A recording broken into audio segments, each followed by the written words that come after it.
स्वागत है आप सभी का हमारे YouTube channel ultra GS classes में। आज हम आप सभी को बताएंगे राज्य व्यवस्था के बारे में। राज्य व्यवस्था, आज हम आप सभी को राज्य व्यवस्था के बारे में बताएंगे। राज्य व्यवस्था क्या होता है, यानी समय को न बर्बाद करते हुए हम डायरेक्ट जो है टॉपिक पर आते हैं और आप सभी को राज्य व्यवस्था बताएंगे। राज्य व्यवस्था यानी कि राज्य को चलाने के लिए क्या होता है, राज्य को चलाने के लिए जो नीति और नियम यानी जो कानून वगैरह बनाया जाता है, जो नीति और नियम बनाए जाते हैं और उनको बनाने में जिन संसाधनों का प्रयोग किया जाता है, वही क्या होता है, राज्य व्यवस्था कहलाता है। यानी राज्य को चलाने के लिए जो नीति और नियम बनाया जाता है और उनको बनाने में जिन संसाधनों का प्रयोग किया जाता है, उन्हीं को राज्य व्यवस्था कहते हैं। अब देखिए, राज्य व्यवस्था में राज्य के आपके अंतर्गत राज्य पहले क्या आता है, राज्य क्या आता है आप जान लें, राज्य। और राज्य की बात करें अगर हम, तो राज्य को अनुच्छेद 13 और अनुच्छेद 26 में इसकी व्याख्या की गई है। किसकी? राज्य की व्याख्या अनुच्छेद 13 और अनुच्छेद 26 में की गई है।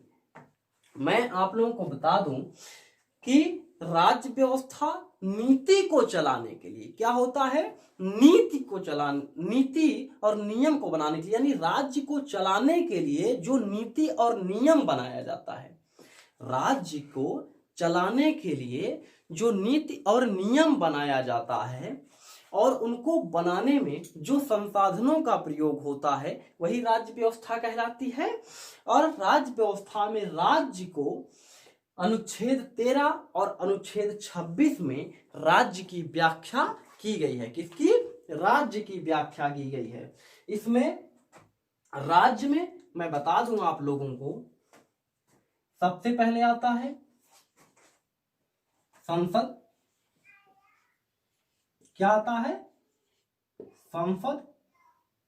उसके बाद आता है विधानसभा तथा विधान परिषद। विधानसभा और विधान परिषद। विधानसभा और विधान परिषद आता है। और आप लोगों का तीसरा आता है स्थानीय स्वशासन। स्थानीय स्वशासन। देखिए, स्थानीय स्वशासन आता है तो मैं आप लोगों को बता दूं कि राज्य की व्याख्या किसमें की जा रही है, अनुच्छेद 13 और अनुच्छेद 26 में। राज्य के अंतर्गत जो आता है वो आता है संसद, विधानसभा तथा विधान परिषद और स्थानीय स्वशासन। अब आप लोगों को हम बता दें, अगर स्थानीय स्वशासन की बात करें, किसकी बात करें, स्थानीय स्वशासन की अगर हम बात करें, तो स्थानीय स्वशासन में दो चीजें आती हैं। क्या क्या आती हैं? दो चीजें। पहला आपका आता है नगर पालिका और दूसरा होता है ग्राम पंचायत। ग्राम पंचायत। तो आपका ये तीसरा क्या है, मैं बता दूं, तीसरा आता है तीसरे नंबर पे स्थानीय स्वशासन। स्थानीय स्वशासन में नगर पालिका और ग्राम पंचायत आता है। यानी पहला संसद, दूसरा विधानसभा विधान परिषद, तीसरा स्थानीय स्वशासन और स्थानीय स्वशासन में नगर पालिका और ग्राम पंचायत आता है। चलिए, अब हम आप सभी को है राज्य के अंग बताएंगे। ये तो आपका राज्य हो गया। राज्य के कुछ अंग भी होते हैं, उनको भी हम जान लें।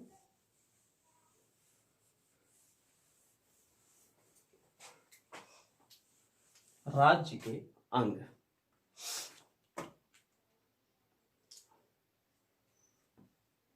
राज्य के अंग।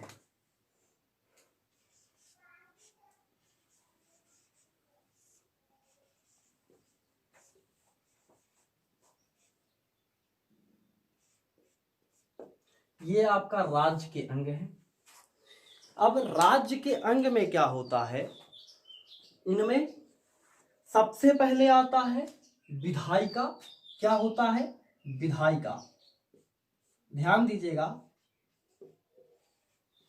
विधायिका। उसके बाद आता है कार्यपालिका। कार्यपालिका। और तीसरे नंबर पर आपका आता है न्यायपालिका। न्यायपालिका। ठीक। अब क्या आ रहा है? विधायिका, कार्यपालिका और न्यायपालिका। चलिए, अब आप लोगों को मैं बता दूं कि विधायिका जो होता है वह लोकसभा, राज्यसभा,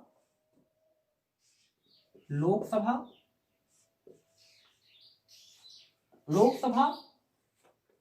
राज्यसभा और विधानसभा तथा विधान परिषद, विधानसभा तथा विधान परिषद। यानी लोकसभा, राज्यसभा, विधानसभा और विधान परिषद आता है इसके अंतर्गत। यह क्या करते हैं? नीति का निर्माण करते हैं। इनको हम कह सकते हैं नीति निर्माण। नीति निर्माण, ये होते हैं नीति निर्माण। यानी नीति का अर्थ ही होता है कानून से। यह क्या करते हैं? नियम और कानून को बनाते हैं, यानी यह नीति का निर्माण करते हैं। यानी इनका कार्य जो होता है वह होता है कानून बनाने का, कानून बनाना। यह क्या करते हैं? कानून को बनाते हैं, नीति का निर्माण करते हैं। कौन? विधायिका। और इसके बाद आता है कार्यपालिका। मैं आप लोगों को बता दूं, इसके बाद आता है कार्यपालिका। और कार्यपालिका में मैं आप लोगों को बता दूं कि यह क्या करते हैं?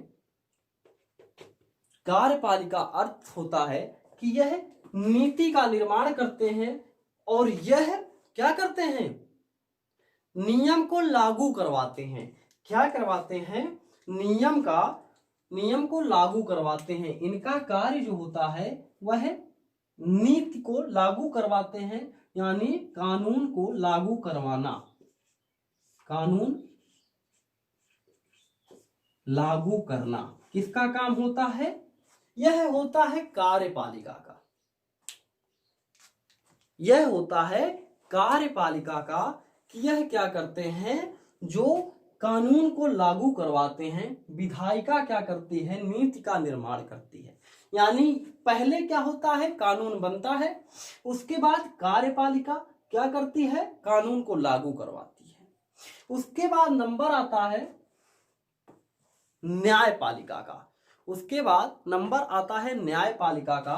तो न्यायपालिका का कार्य क्या होता है कि न्यायपालिका कहती है कि अगर कानून बना है और कानून लागू हो गया तो आपको पालन भी करना होगा। और न्यायपालिका का काम है कि कानून का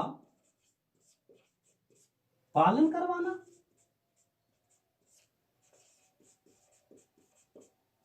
अब देखिए, एक बार कानून लागू होता है, उसके बाद कानून जो है, पहले कानून बनता है, फिर कानून लागू होता है, उसके बाद कानून का पालन होता है। और पालन कौन करवाता है? न्यायपालिका पालन करवाती है। ठीक। चलिए, इसके बाद कुछ आप लोगों को मैं बता दूं कि जो है भारत का कुछ संवैधानिक आप लोगों को मैं बता दूं विकास होता है, वह मैं आप लोगों को बता दे रहा हूं। चलिए,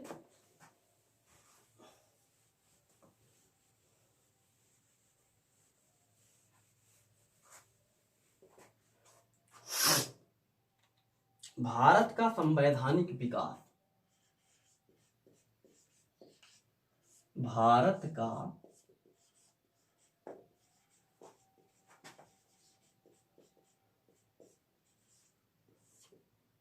संवैधानिक विकास, ठीक, यह भारत का संवैधानिक विकास होता है। इसमें क्या होता है, इसमें जो है भारत में गवर्नमेंट ऑफ इंडिया, यहां पर भारत के संवैधानिक विकास का अर्थ ही होता है, तात्पर्य यही होता है कि यह गवर्नमेंट ऑफ इंडिया का निर्माण करती हैं, गवर्नमेंट ऑफ इंडिया का निर्माण करती हैं।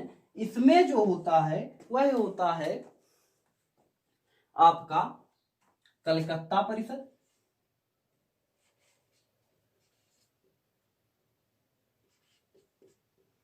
कलकत्ता परिषद, मद्रास परिषद, मद्रास परिषद और बंगाल परिषद, और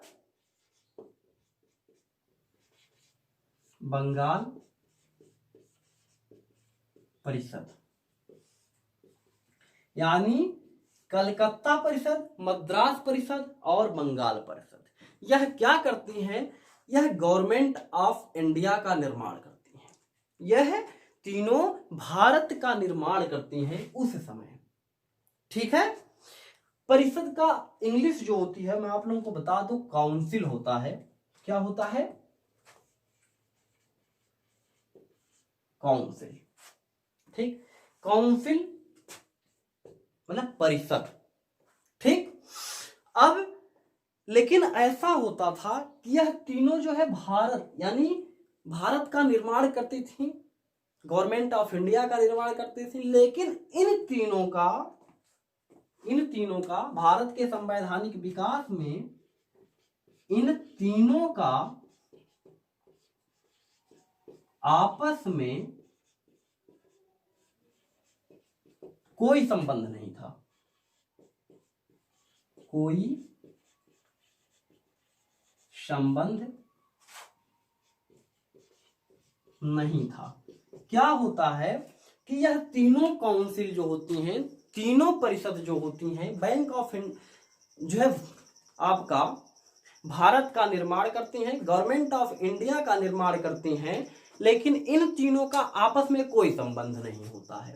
अपना अपना कानून बनाती हैं और अपने अपने तरीके से करती हैं, ठीक। इसके बाद आता है 1600 का चार्टर एक्ट। इन्हीं के जस्ट बाद 1600 का चार्टर एक्ट आता है, उसको मैं बता दे रहा हूं। आगे धीरे धीरे ऐसे जो है कार्य होता रहता है अंग्रेजों द्वारा, और कैसे भारत जो है आपका गुलाम हो जाता है, और फिर संविधान की जरूरत पड़ जाती है आजादी के बाद, वहां तक हम पहुंचेंगे। तो हम पहले जानेंगे 1600 का चार्टर एक्ट। 1600 का चार्टर एक्ट, 1600 का चार्टर एक्ट। इसमें क्या होता है, इसमें जो है 24 सदस्यीय एक कंपनी होती है जिसका निर्माण होता है। कितनी? 24 सदस्यीय। पहला पॉइंट ऐसा है कि 24 सदस्यीय कंपनी का निर्माण होता है।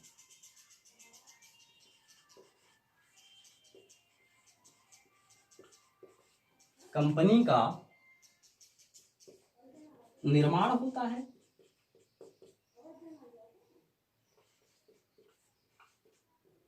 इसमें 24 सदस्यीय कंपनी का निर्माण होता है। कंपनी का नाम होता है मैं बता दे रहा हूं, कंपनी का नाम होता है द कंपनी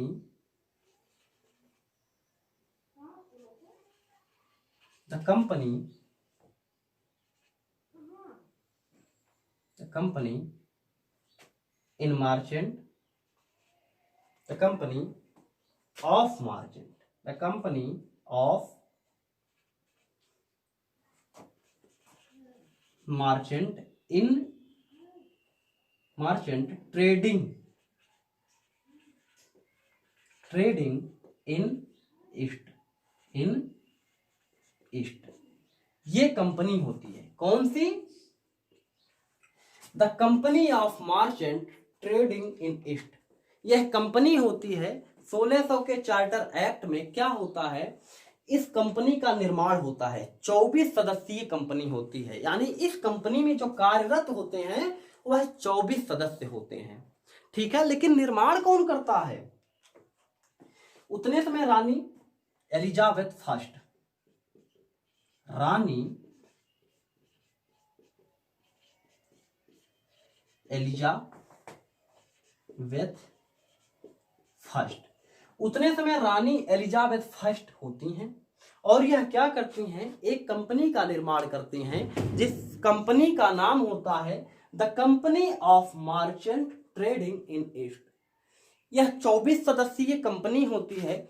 इसका जो कार्य होता है, इसको जो है मैं बता दूं आप लोगों को, 15 वर्ष पूर्व तक क्या होता है कि यह रानी जो होती हैं इनको एकाधिकार प्राप्त दे देती हैं। इन कंपनी को कहती हैं कि 15 वर्ष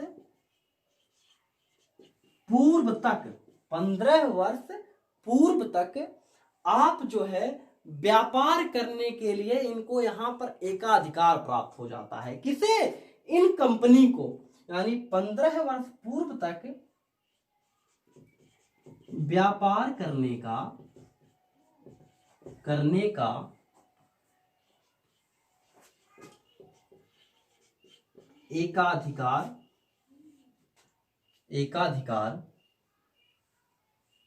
दे दिया जाता है।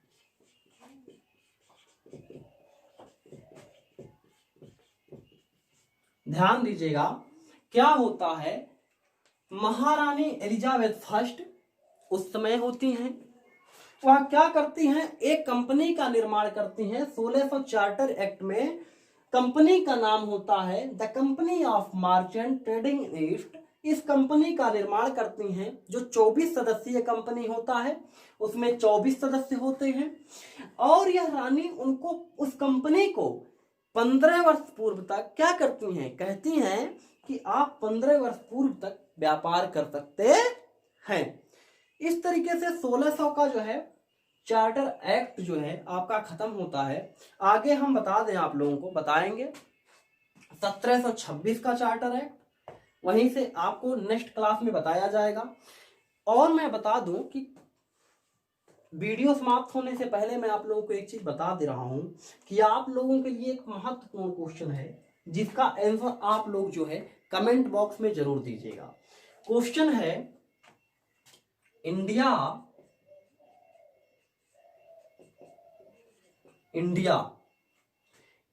का पूरा, यानी कि इंडिया का फुल फॉर्म जरूर बताएं। क्या होता है कि इसका आंसर जरूर बताइएगा कि इंडिया का फुल फॉर्म कमेंट बॉक्स में जरूर बताइएगा। अगर वीडियो अच्छा लगा हो वीडियो को लाइक जरूर करें और अधिक से अधिक शेयर करें और अधिक से अधिक सब्सक्राइब करें। धन्यवाद।